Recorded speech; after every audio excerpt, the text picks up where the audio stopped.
In 1927, the great Hebrew poet ha-Nachman Bialik wrote a letter to Yehuda Leib Magnus of the Hebrew University about a manuscript he had just read. I find myself this time under the strong impression of the book Gola ve-Nekhar. I have finished reading it a second time. In my view, this is a great work, the like of which has not appeared in the Jewish world for a long time. The book also attempts to see into the future and to chart courses, and all of it proceeds from a deep and broad understanding such as our literature in this day is not accustomed to. I draw your attention to this wonderful book. Keep in your memory the name of the author, Yehezkel Kaufmann. My heart tells me that a Redeemer has been found for Hebrew thought. Bialik's judgment was neither exaggerated or premature. Gola ve-Nekhar remains until today one of the most ambitious works of historical and sociological analysis produced in the Hebrew language. It sets out to answer what Kaufmann considered the central question of Jewish history. Why did the Jewish people survive in exile when history showed again and again that diaspora peoples eventually disappear through assimilation? Kaufmann opens his great work with intellectual force. Wandering and migration, he observes, are universal features of human history. Throughout history, groups, tribes, and people have left their homelands, voluntarily or by compulsion, and settled in foreign lands.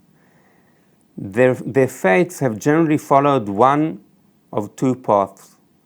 In some cases, the migrating people or group succeeded in conquering a new homeland, imposing its language and culture on local populations.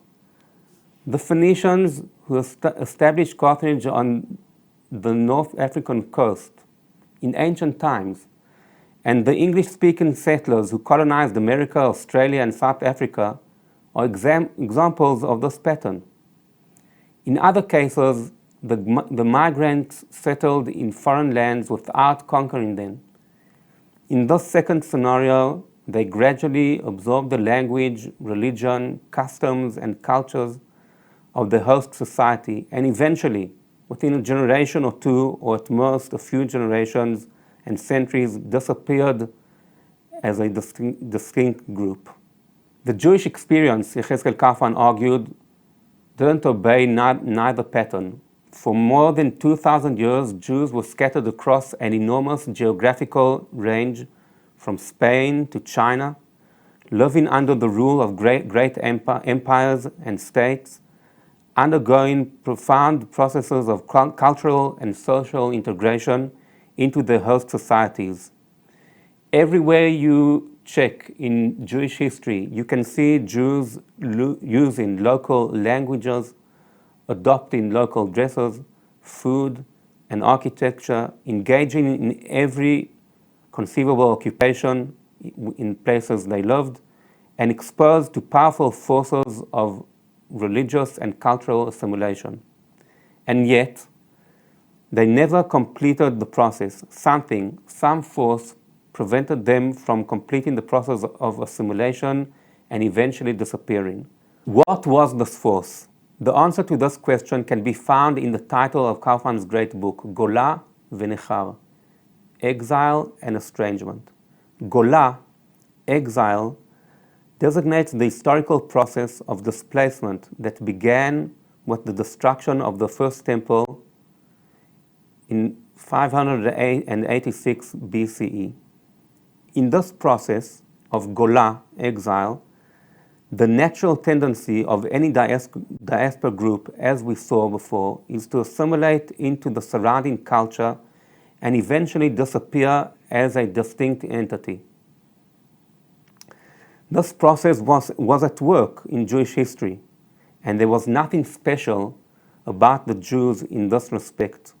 The same forces of assimilation operated among them and as among all other peoples. Nekhar Estrangement designates the specific political and cultural status that Jews created and maintained in the lands in which they lived. The experience of Nekhar prevented Jews from acquiring a new national homeland for themselves and from completing the process of cultural integration and assimilation through which they were passed in the ever-expanding diaspora. One can say that the experience of Nekhar created the Kahal, the Jewish autonomous community, the ghetto, as a permanent mode of existence rather than a temporary way station, and everything that the great historian Yaakov Katz called traditional Jewish society. So the question still stands: what was the force that maintained this idea, this concept, this behavior of Nekhar?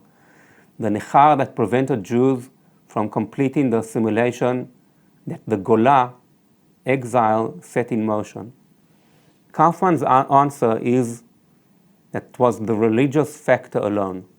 Let us read a few sentences in Hebrew just to feel the quality of his style, and then the English translation. הגורם ששמר את ייחודו של ישראל היה הגורם הדתי לבדו. הגורם הדתי הוא שהקים חומת ברזל בין ישראל ובין שאר העמים. And in English, the factor that preserved the distinctiveness of Israel was the religious factor alone. The religious factor was what erected an iron wall between Israel and the other nations. It was the development of religious life that separated them. The other factors of social existence, by contrast, tended to unite the Jews with their neighbors, to dissolve their distinctiveness. This argument has several important implications. It means that the various sociological theories that attributed Jewish survival to economic factors, particularly the Marxist view that Jews were uniquely preserved by their role as a people of money, are flatly wrong. It also means that the theory associated with various thinkers, including Spinoza and Nordau, that Jewish survival was maintained by the hatred of the surrounding peoples is precisely inverted. Persecution was not the cause of Jewish distinctiveness, but its consequence. As Kaufmann puts it in Hebrew and in English, השנאה לישראל היא רגש שיש לו מקור היסטורי. מקור השנאה לישראל הוא ייחודו של עם ישראל הגולה. היא לא הולידה את ייחוד העם העברי, אלא להפך, היא נולדה מתוכו. The hatred of Israel is a sentiment with a historical source. The source of the hatred of Israel is the distinctiveness of the exiled people of Israel. It did not produce the distinctiveness of the Hebrew people. On the contrary, it was born from within that distinctiveness. Throughout his book, Gola ve-Nekhar, Kaufmann tests his thesis against the history of Jewish communities in various periods and regions. But the test case he considered most important was what we call in Hebrew Galut Bavel, the Babylonian exile, the period between the destruction of the first temple and the return to Zion under the Persians. At the moment of the Babylonian conquest, Kaufmann observes, the Israelite national religion faced an apparently fatal crisis. Throughout the ancient Near East, national religions were intimately bound to land and state. A god was a god of a particular land and a particular people. His power was tied to their political existence. When a nation was conquered and its population deported, its god was generally understood to have been defeated by the conqueror's god. The cultural and linguistic assimilation that followed, typically completed within 2 or 3 generations, brought with it religious assimilation as well. And this is how Kaufmann explained it. The national pagan beliefs of those times perished in exile. Their fate was sealed by the national assimilation of their bearers. Exiled people would for a time worship their gods even in foreign lands, but the alien national culture swallowed them in the course of time, and cultural assimilation dragged in its wake religious assimilation as well. The new gods displaced the old ones. The old gods were gradually pushed into a corner and dust covered them. The second and third generation no longer knew them. They became shadows and names. But the fate of the ancient people of Israel was different. 50 years after their deportation to Babylon, when Cyrus of Persia issued his edict permitting the return of the exiles to the land of Israel, a significant portion of the exiles were ready to return to Zion and rebuild their national life. They had resisted the powerful assimilatory forces of Babylonian civilization, and Kaufmann describes their state of mind. The terrible catastrophe had crushed them. They had at times reached the point of despair and hopelessness. If God has taken everything from them and delivered them into the hands of the Gentiles, was there any hope left for them of reconciliation with Him? Did His covenant still exist? Were they still His chosen people?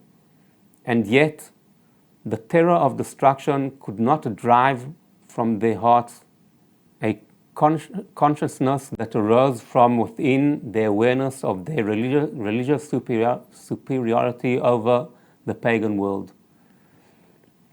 Their God had taken everything from them: the land, the freedom, the kingship, the holy city, their temple. But one thing He had not taken from them: the knowledge of the living God, the spirit of His holiness, His Torah, His prophets. In the eyes of Yehezkel Kaufmann, this wasn't the situation of the Jewish people at that time, but in a very large perspective, this escorted their experience in exile for thousands of years. After tracing the mechanics of Gola ve-Nekhar across 2 millennia, Kaufmann turns to the most dangerous crisis in all of Jewish history, which was, in his eyes, modernity. The Enlightenment, the French Revolution, and the promise of political emancipation fundamentally altered the terms under which Jews lived in the Western world. For the first time, after thousands of years, this whole concept of Nekhar, the physical and legal structure that had maintained Jewish separateness, was dismantled. Jews were offered, in principle, equal citizenship, the end of exile, and with it, the end of estrangement, the end of Gola ve-Nekhar. This was the fate of millions of modern Jews, and they believed that they were not in exile anymore. But Yehezkel Kaufmann understood, with great and terrible clarity, that this apparently new and good development concealed a deadly trap. He believed that this modern new process would fail for some deep reason that can only be understood through a deep examination of the entire long history of the Jews. They could not become, even in modern times, a part of the modern stage in which they lived. They will never be accepted. This means that the Nekhar, the estrangement, still existed, and a great danger lied ahead, the danger of modern anti-Semitism. Kaufmann puts this question with his characteristic directness in the opening of his book, and we can see clearly how the great work of scholarship is of great relevance to current affairs. He writes like this. Let me read this in Hebrew and then in English. שאלת גורלו ההיסטורי של עם ישראל, השאלה מפני מה הלך עם ישראל בנתיבה היסטורית מיוחדת, שלא הלכה בה שום אומה ולשון בעולם, היא שאלה מורכבת מאין כמותה. עיונית היא שאלה זו מצד אחד, ומעשית מצד שני. דורשת היא בעבר, ועיניה תלויות להווה ולעתיד. ראשיתה, מחקר היסטורי ואף ארכיאולוגי. וסופה, סבך של שאלות חיים מכאיבות ומציקות. ראשיתה, עיון, וסופה אפשר לומר, דם ואש ותימרות עשן. The question of the historical fate of the people of Israel, the question of why the people of Israel walked a unique historical path trodden by no other nation or tongue in the world, is a question of extraordinary complexity. On one level, it is a theoretical question, and on another level, a practical one. It reaches back into the past and has its eyes fixed on the present and the future.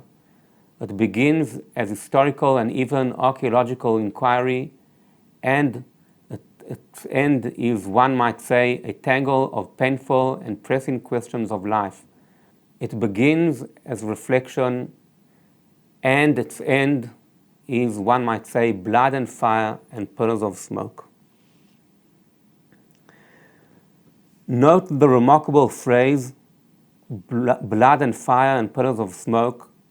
Thus, one might say, is the language of a prophet describing apocalyptic destruction.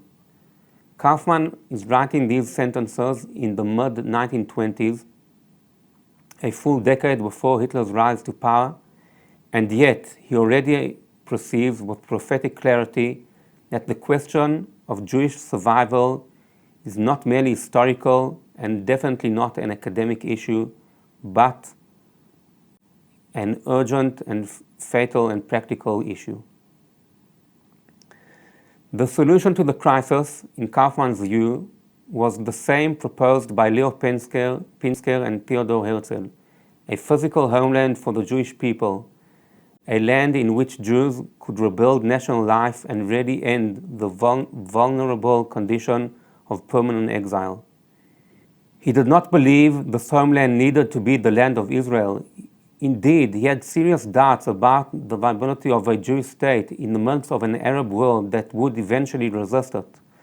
But he recognized that the weight of Jewish historical consciousness and political will pointed towards Eretz Israel, and he made his own Aliyah in 1928, as we saw. Gola ve-Nekhar remains, nearly a century after its publication, one of the most serious and systematic attempts to understand the historical phenomenon of Jewish survival. The distinction between Golah and Nekhar, exile and estrangement, the identification of religion as the center factor of Jewish distinctiveness has proven durable. The book's understanding of the dangers facing European Jewry in the 20th century gives it a prophetic dimension that goes beyond scholarship. Of course, Kaufmann was not a prophet in the supernatural sense, but he was a historical analyst of such penetrating intelligence that his conclusions about the future proved far more accurate than those of almost any other Jewish intellectual of his generation. And the book's central argument that what preserved the Jewish people was the specific content of Jewish religion, its radical and uncompromising monotheism, establishes the logical bridge to Kaufmann's next great work, which sets out to analyze the nature and history of that religion in all its depth and complexity. It is to that work, Toledot ha-Emunah ha-Yisra'elit, we turn to in our next lecture. Thank you very much.